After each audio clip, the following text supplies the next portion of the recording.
నేను బీజేపీలో చేరిపోతానని. మీరే చెప్తున్నారు చంద్రబాబు నాయుడు గారు అడ్డుకుంటున్నారు, జగన్మోహన్ రెడ్డి గారు బీజేపీలో పానీయకుండా అడ్డుకుంటున్నారు అని అనేటటువంటిది. దీంట్లో ఏది యథార్థం కాదు? నేను బీజేపీలో చేరాలనుకుంటున్నానా, చంద్రబాబు గారు అడ్డుకున్నారా, లేకుంటే జగన్మోహన్ రెడ్డి గారు అడ్డుకున్నారా అన్నటువంటి విషయం నాకైతే తెలియదు. నాకైతే బీజేపీ నాయకత్వం ఏ రోజు నేను చేరతానని నేను అడగలేదు, వాళ్ళు చేరొద్దు అని నాకు చెప్పలేదు.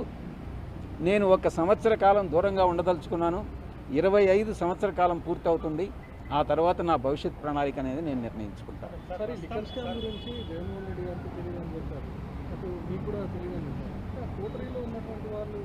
నేను ఫస్ట్ మీటింగ్లో మీడియా మిత్రులకే చెప్పా, కర్త కర్మ క్రియ రాజ్ కసిరెడ్డి అని.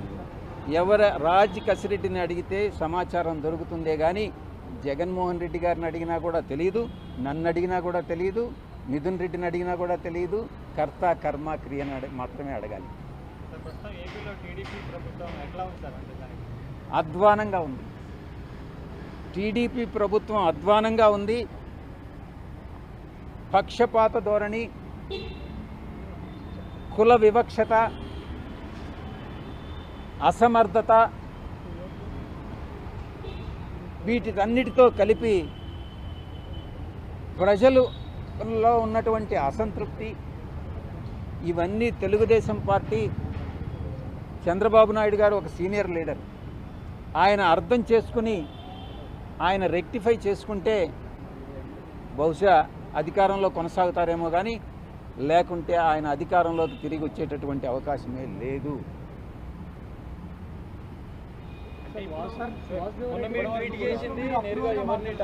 నేను ఒకటే చెప్తా ఉండా,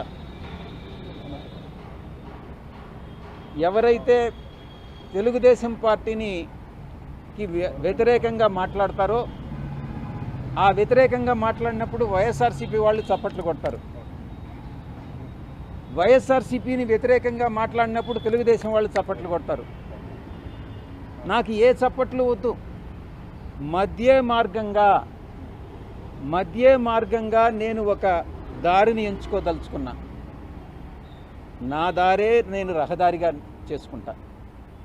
అంతేగాని తెలుగుదేశంలో కానీ అటు వైఎస్ఆర్సీపీ నుంచి చప్పట్లు కావాలని నేను కోరుకోవట్లేదు.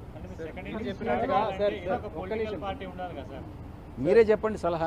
మీరు చెప్పినట్టుగా వైఎస్ఆర్సీపీ రాజకీయ ప్రణాళిక సరిగ్గా లేదు, ఇలానే ఉంటే రాజకీయంలోకి మళ్ళీ వచ్చే అవకాశం లేదని చెప్పేసి, అంటే గెలుపులోకి వచ్చే అవకాశం లేదంటారు. మరి కూటమి ప్రభుత్వం ప్రజెంట్ టీడీపీ ప్రభుత్వం అధ్వానంగా ఉంది అంటున్నారు. మరి నెక్స్ట్ ఎవరు వచ్చే అవకాశం ఉందని మీరు అనుకుంటున్నారు? ఇది మరి ఏ ఇతర రాజకీయ శక్తి కానీ బీజేపీతో కలిసి పోరాటం కానీ చేయగలిగితే, నరేంద్ర మోడీ గారు ఈరోజు ప్రపంచంలోనే ఒక మంచి ఉత్తమ ప్రధానిగా, అటు దేశీయంగా కానీ అంతర్జాతీయంగా కానీ ప్రతి ఒక్క విషయంలో కూడా ఆయన చాలా చాలా చాలా సమర్థవంతంగా ఆయన హ్యాండిల్ చేస్తూ ఉన్నారు. ఆంధ్ర రాష్ట్రంలో కూడా అటువంటి ఒక రాజకీయ శక్తి ఉద్భవించగలిగినట్టయితే తప్పకుండా బీజేపీ, దాని మిత్రపక్షాలు, తప్పకుండా తెలుగుదేశం కాదు. ఎందుకనంటే ఈ వచ్చేటటువంటి బ్యాడ్ అంతా కూడా తెలుగుదేశంకే వస్తుంది. అవకాశం ఉంది అని నేను భావిస్తా ఉన్నా వ్యక్తిగతంగా. అవకాశం ఉంది అని అంటే రేపు రాజకీయ మీ రంగ ప్రవేశం దాంట్లో జరిగే అవకాశం ఉంది. మీరు ఇన్ఫరెన్స్ డ్రా చేసుకుంటే నేనేం చేయగలను? నేను ఈ మాట చెప్తా ఉంటే ఆ మహాతల్లి నవ్వుతా ఉంది. ఏమ్మా నవ్వుతా ఉండవు, నేను చూస్తా ఉంటా. ప్రధాని మోడీని ఆయన అభినందిస్తూ మాట్లాడుతున్నా, పొగుడుతూ మాట్లాడుతున్నా, అంటే మంచి ప్రధాని అని చెప్పేసి కూడా పాజిటివ్గా మాట్లాడుతున్నారు. నేనే కాదు దేశంలో చాలా మెజారిటీ ప్రజలందరూ కూడా ప్రధాని మోడీ గారిని అభినందిస్తూ ఉన్నారు. ఆహ్వానిస్తే వెళ్తారా దాన్ని? ఇప్పుడు ఏదో ఊహించుకోవడం ఎందుకు? ఒక హైపోథెటికల్గా ఏదైనా వచ్చినప్పుడు చూద్దాం. చంద్రబాబు గారు మీరు అనుకున్నట్టుగా జగన్మోహన్ రెడ్డి గారు ఆహ్వానిస్తారా, చంద్రబాబు గారు ఆహ్వానిస్తారా, పవన్ కళ్యాణ్ గారు ఆహ్వానిస్తారా, లేకుంటే బీజేపీ ఆహ్వానిస్తుందా, లేకుంటే కాంగ్రెస్ పార్టీ ఆహ్వానిస్తుందా, లేకుంటే కమ్యూనిస్టులు ఆహ్వానిస్తారా? వెయిట్ చేసి చూద్దాం, తొందర ఎందుకు? నేను మొట్టమొదటి నుంచి కూడా నేను ఒకటే చెప్తా ఉన్నా, ఎటువంటి పరిస్థితుల్లో అప్రూవర్గా మారేటటువంటి అవకాశం లేదు. అది నా ప్రాణంలో, నా దేహంలో ప్రాణం ఉండగా జరగదు. నేను అప్రూవర్గా మారను. ఎవ్వరూ నన్ను, ఏ శక్తి కూడా అప్రూవర్గా మార్చలేరు అన్నటువంటి విషయాన్ని నొక్కి వక్కాణిస్తా ఉన్నా. 44 మంది అక్యూజ్డ్లో ఎంతమంది అరెస్ట్ అయ్యారు? 15 మంది. అంటే ఇంచుమించు 30 మంది అప్రూవర్గా మారారా? చెప్పండి మీరే. నన్ను ఎందుకు అరెస్ట్ చేయలేదు అని అంటే నాకు వ్యతిరేకంగా ఏ సాక్ష్యాధారాలు లేవు. నేను లిక్కర్ స్కామ్లో ఇన్వాల్వ్ కాలేదు. అటువంటిది ఏదైనా ఉంటే, నేను కానీ లిక్కర్ స్కామ్లో అటువంటిది ఉంటే, నేను ఇన్వాల్వ్ అయి ఉంటే తప్పకుండా నన్ను అరెస్ట్ చేసి ఉండేవాళ్ళు. ఉన్నా ఎవరి దగ్గర విజయసాయిరెడ్డి డబ్బులు ఆశించి చేయి చాచలేదు. భవిష్యత్తులో అటువంటి చాచే అవకాశం లేదు అని నేను ఈ పత్రికాముఖంగా తెలియజేసుకుంటా ఉన్నా. జగన్మోహన్ రెడ్డి గారు ఈ స్టేట్మెంట్ విత్డ్రా చేసుకోవాలి. చంద్రబాబు నాయుడు గారు చేస్తున్నటువంటి ఈ హరాస్మెంట్ ఏదైతే ఉందో అది నిలపాలి. ఇవి రెండూ జరగాలంటే తిరిగి రాజకీయ రంగ ప్రవేశం చేయాలి. అది ఏ విధంగా అన్నటువంటిది నేను మీకు తెలియజేసుకుంటా. ఇక కోటరీ విషయానికి వస్తే, నేను వ్యవసాయదారుడిని. ఈరోజు వ్యవసాయం చేసేటప్పుడు యజమానికి పాలేరు ఉంటాడు. పాలేరు ఎడ్ల బండి తోలుతాడు, బండిలో ఎరువులు తోలుతాడు, అదే బండిలో పెస్టిసైడ్స్ తోలుతాడు, అదే బండిలో అదే ఎద్దులతో దుక్క దున్నిస్తాడు, అదే దాంతో హార్వెస్టింగ్ చేస్తారు. కానీ ఈ పాలేరులాగా నేను ఈ యొక్క 15 సంవత్సరాలుగా, అంటే 2009 నుంచి ఈ రోజు వరకు జగన్మోహన్ రెడ్డి గారికి ఒక పాలేరులాగా నేను పనిచేశాను. చిత్తశుద్ధితో నిజాయితీగా పనిచేశాను జగన్మోహన్ రెడ్డి గారికి. చంద్రబాబు గారు నాయుడు ఎంత దూరమైనా పోయి విమర్శించేటటువంటి స్థితిని తీసుకెళ్ళాను నేను. కానీ జగన్మోహన్ రెడ్డి గారు నాకు ఇచ్చినటువంటి రివార్డ్ ఏందని అంటే, పొగబెట్టి బయటకు పంపించడం, కోటరీ మాటలు నమ్మి. ఇది ఆయన చేసినటువంటి నాకు సహాయం. ఒక పాలేరుగా పనిచేసినటువంటి నేను, పాలేరులాగా పనిచేసినటువంటి నేను, ఒకవైపు అయితే కోటరీలో మీరు అనుకున్నట్టు నేను భాగస్వామిని కావచ్చు. ఆ కోటరీలో ఉన్నటువంటి చాలామంది సభ్యులు పందికొక్కుల్లాగా ఏదైతే జగన్మోహన్ రెడ్డి గారు కష్టపడి పండించి, ఆయనకు పాలేరులాగా పనిచేసి నేను పండించి ఆయన కోసం నేను శ్రమపడ్డానో, దాన్ని పందికొక్కుల్లాగా తిన్నటువంటిదే ఈ కోటరీలో ఉన్నటువంటి కొంతమంది సభ్యులు. ఈ రోజు కూడా వాళ్ళు తింటూనే ఉన్నారు. జగన్మోహన్ రెడ్డి గారు చూస్తూనే ఉన్నారు. ఈ కోటరీని నమ్ముకున్నంత కాలం జగన్మోహన్ రెడ్డి గారు అధికారంలోకి వచ్చేటటువంటి ప్రసక్తి లేదు. ఎన్ని పాదయాత్రలు చేసినా కూడా అవకాశం లేదు. ఆయనకి ఒక రాజకీయ ప్రణాళికాబద్ధంగా ముందుకెళ్తేనే ఆయన తిరిగి అధికారంలోకి వచ్చేటటువంటి అవకాశం ఉంటుంది. మిగతా చాలామంది అడుగుతూ ఉన్నారు, చాలామంది అడిగారు, ఏ రాజకీయ పార్టీలో మీరు చేరతారోనని. బీజేపీలో చేరతారా, జనసేనలో చేరతారా, టీడీపీలో చేరతారా, వైఎస్ఆర్ కాంగ్రెస్ పార్టీకి తిరిగి వెళ్తారా అన్నటువంటిది. నేను ఒకటే చెప్తా ఉన్నా, ఏ పార్టీలో చేరేటటువంటి అవకాశం లేదు. నా రాజకీయ భవిష్యత్తు ఏందనేటటువంటిది నేనే చెప్తాను అని నేను మీ అందరికీ కూడా సవినయంగా నేను మనవి చేసుకుంటా ఉన్నా.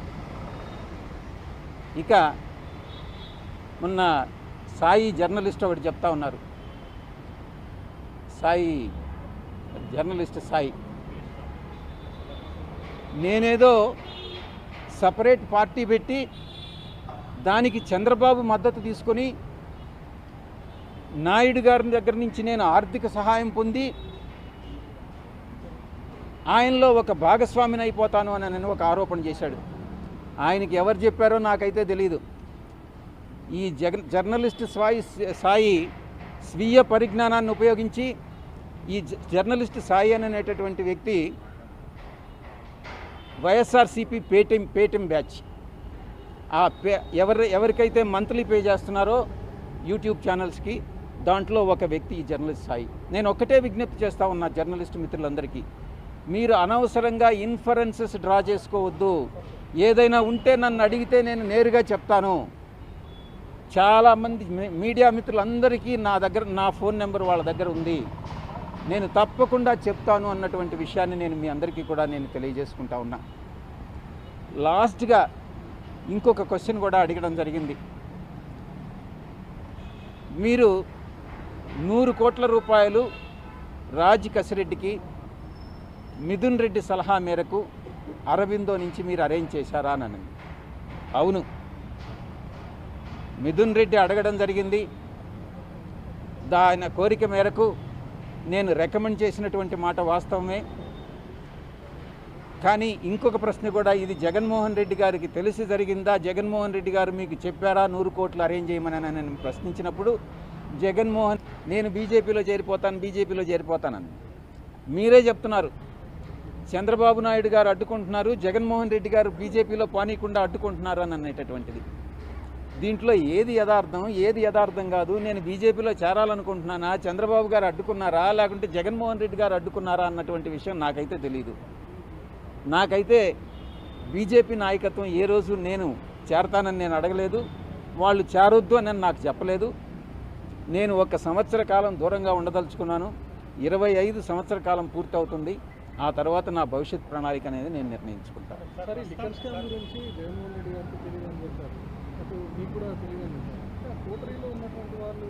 నేను ఫస్ట్ మీటింగ్లో మీడియా మిత్రులకే చెప్పా, కర్త కర్మ క్రియ రాజ్ కసిరెడ్డి అని.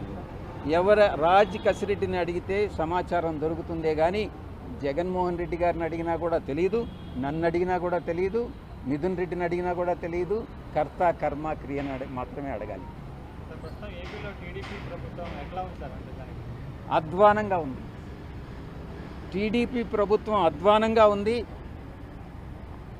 పక్షపాత ధోరణి, కుల వివక్షత, అసమర్థత, వీటిటన్నిటితో కలిపి ప్రజలలో ఉన్నటువంటి అసంతృప్తి, ఇవన్నీ తెలుగుదేశం పార్టీ, చంద్రబాబు నాయుడు గారు ఒక సీనియర్ లీడర్, ఆయన అర్థం చేసుకుని ఆయన రెక్టిఫై చేసుకుంటే బహుశా అధికారంలో కొనసాగుతారేమో కానీ, లేకుంటే ఆయన అధికారంలోకి తిరిగి వచ్చేటటువంటి అవకాశమే లేదు.